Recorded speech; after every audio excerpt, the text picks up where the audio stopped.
सोचिए जरा, आज से 800 साल पहले एक ऐसी महिला जिसने एक बहुत बड़े साम्राज्य पर राज किया हो।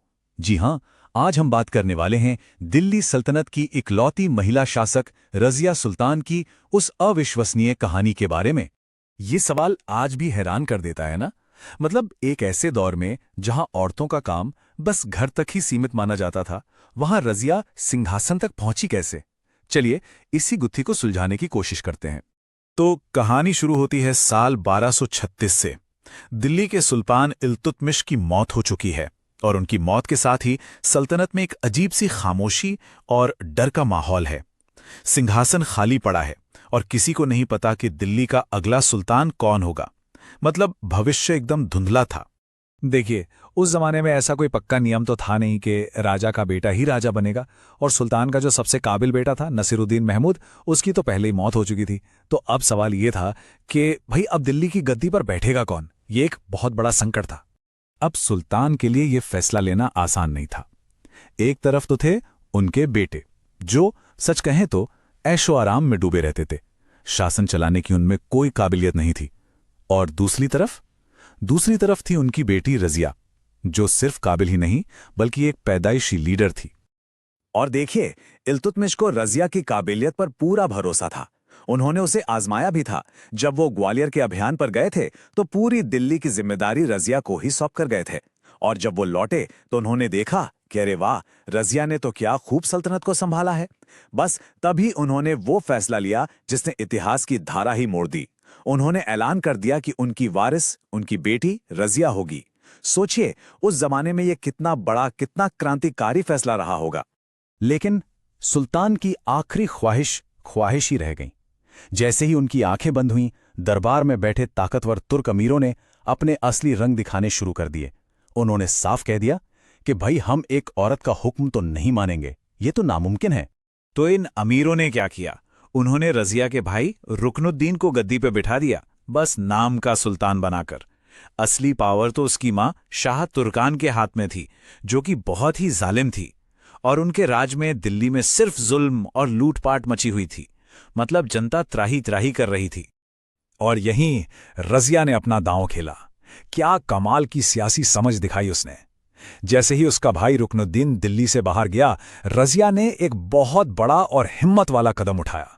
उसने लाल कपड़े पहने, जो उस वक्त इंसाफ मांगने का प्रतीक होते थे, और जुमे की नमाज के बाद सीधे दिल्ली की आम जनता के बीच पहुंच गई। उसने लोगों को अपने पिता की आखिरी इच्छा याद दिलाई, शाह तुर्कान के जुल्मों के बारे में बताया और उनसे सीधे सीधे इंसाफ की गुहार लगाई। बस फिर क्या था? रज़िया की अपील ने दिल्ली के लोगों को झकझोर कर रख दिया। वो सब उसके साथ हो लिए। भीड़ ने महल पर धावा बोल दिया, शाह तुर्कान को कैद कर लिया और रज़िया को अपना सुल्तान मान लिया। ये एक ऐसी क्रांति थी जो तलवार से नहीं बल्कि आवाम की आवाज से आई थी। गद्दी तो मिल गई, लेकिन असली जंग तो अब शुरू होने वाली थी। सोचिए, एक ऐसे दरबार को चलाना जहां हर कोई आपको सिर्फ एक औरत समझ के कमजोर आंक रहा हो, यह बहुत बहुत बड़ी चुनौती थी। रज़िया जो भी कदम उठाती, सामने विरोध की एक दीवार खड़ी हो जाती थी। लेकिन रज़िया किसी की कठपुतली बनने वाली नहीं थी। उसने एक एक करके सारे नियम तोड़े, पर्दा करना छोड़ दिया, मर्दों की तरह शाही कपड़े यानी कुलाह और चोगा पहनना शुरू कर दिया और खुले दरबार में फैसले सुनाने लगी। यहां तक कि हाथी पर बैठकर अपनी जनता के बीच जाने लगी। उसका हर एक काम उन परंपराओं पर सीधी चोट थी जो उसे चार दीवारी में कैद रखना चाहती थी। और रज़िया के सबसे बड़े दुश्मन कहीं बाहर नहीं बल्कि उसके अपने ही दरबार में थे।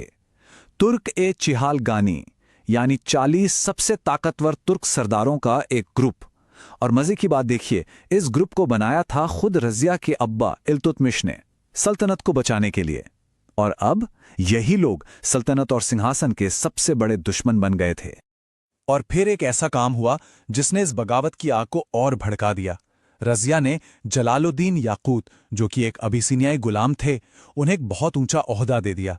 अब सोचिए, एक गैर तुर्क और वो भी एक पूर्व गुलाम, उसे इतनी बड़ी जिम्मेदारी देना। तुर्क अमीरों के लिए तो यह सीधी सीधी बेइज्जती थी। बस उन्होंने इसी बात को रज़िया के खिलाफ एक बहुत बड़ा मुद्दा बना लिया। जब इन तुर्क अमीरों को लगा कि वो रज़िया को आमने सामने तो हरा नहीं सकते, तो उन्होंने पीठ में छुरा घोंपने का प्लान बनाया। उन्होंने एक ऐसी गहरी साजिश रची जिसका मकसद था रजिया को उसके सबसे बड़े किले यानी दिल्ली से बाहर निकालना। ये साजिश करने वाले एक बात अच्छी तरह जानते थे कि जब तक रजिया दिल्ली में है उसे कोई छू भी नहीं सकता। क्यों? क्योंकि दिल्ली की जनता उसकी सबसे बड़ी ताकत थी। तो प्लान सीधा सा था, किसी भी तरह रजिया को दिल्ली से दूर ले जाओ, जहां वो अकेली पड़ जाए और कमजोर हो जाए। और इस साजिश की शुरुआत हुई अलग अलग जगह बगावतें करवाकर। पहले लाहौर में विद्रोह हुआ, जिसे रजिया ने बड़ी आसानी से दबा दिया। फिर भटिंडा के गवर्नर अल्तूनिया ने बगावत कर दी।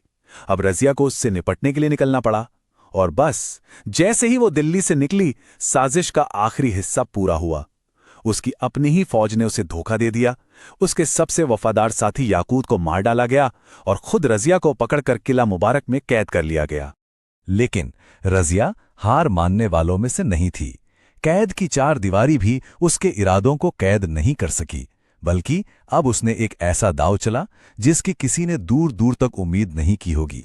ये थी रजिया की सियासी समझ का बेहतरीन नमूना। उसने अपने सबसे बड़े दुश्मन को ही अपना सबसे बड़ा साथी बना लिया। जी हां, उसने उसी अल्तुनिया से शादी कर ली जिसने उसे कैद किया था। और अब दोनों ने मिलकर दिल्ली पर फिर से कब्जा करने और गद्दी वापस पाने की ठान ली। तो रजिया और अल्तुनिया एक नई फौज लेकर दिल्ली की तरफ बढ़ चले। और दिल्ली में गद्दी पर कौन बैठा था? रजिया का ही एक और भाई बहराम शाह, जो जाहिर है उन तुर्क अमीरों की एक और कठपुतली था। लेकिन शायद उनकी किस्मत में कुछ और ही लिखा था। साल 1240, ये साल रजिया की जिंदगी का आखिरी साल साबित हुआ। दिल्ली के पास जो जंग हुई उसमें उनकी हार हो गई, और जब वो वहां से बचकर निकल रहे थे तो हरियाणा में कैथल के पास कुछ डाकुओं ने उनकी हत्या कर दी। और इस तरह सिर्फ 3.5 साल राज करने के बाद दिल्ली की पहली और आखिरी महिला सुल्तान की कहानी हमेशा के लिए खत्म हो गई। एक बहुत ही दुखद अंत। उसी दौर के एक इतिहासकार हैं मिन्हाज-ए-सिराज। उन्होंने रजिया के बारे में लिखा, उसमें एक बादशाह होने के सारे गुण थे, सिवाय इसके कि वो एक औरत थी और इसी वजह से मर्दों की नजर में उसके सारे गुण बेकार थे। सोचिए, ये एक लाइन ही रजिया की पूरी कहानी का सार है। वो वाकई अपने वक्त से बहुत आगे थीं। और रजिया सुल्तान की ये कहानी हमें आज भी एक बहुत जरूरी सवाल के साथ छूट जाती है। जरा सोचिए, अगर उस दौर के लोगों ने उसे एक औरत की तरह नहीं बल्कि उसकी काबिलियत के दम पर परखा होता तो इतिहास का रुख क्या होता? शायद दिल्ली सल्तनत की पूरी कहानी ही कुछ और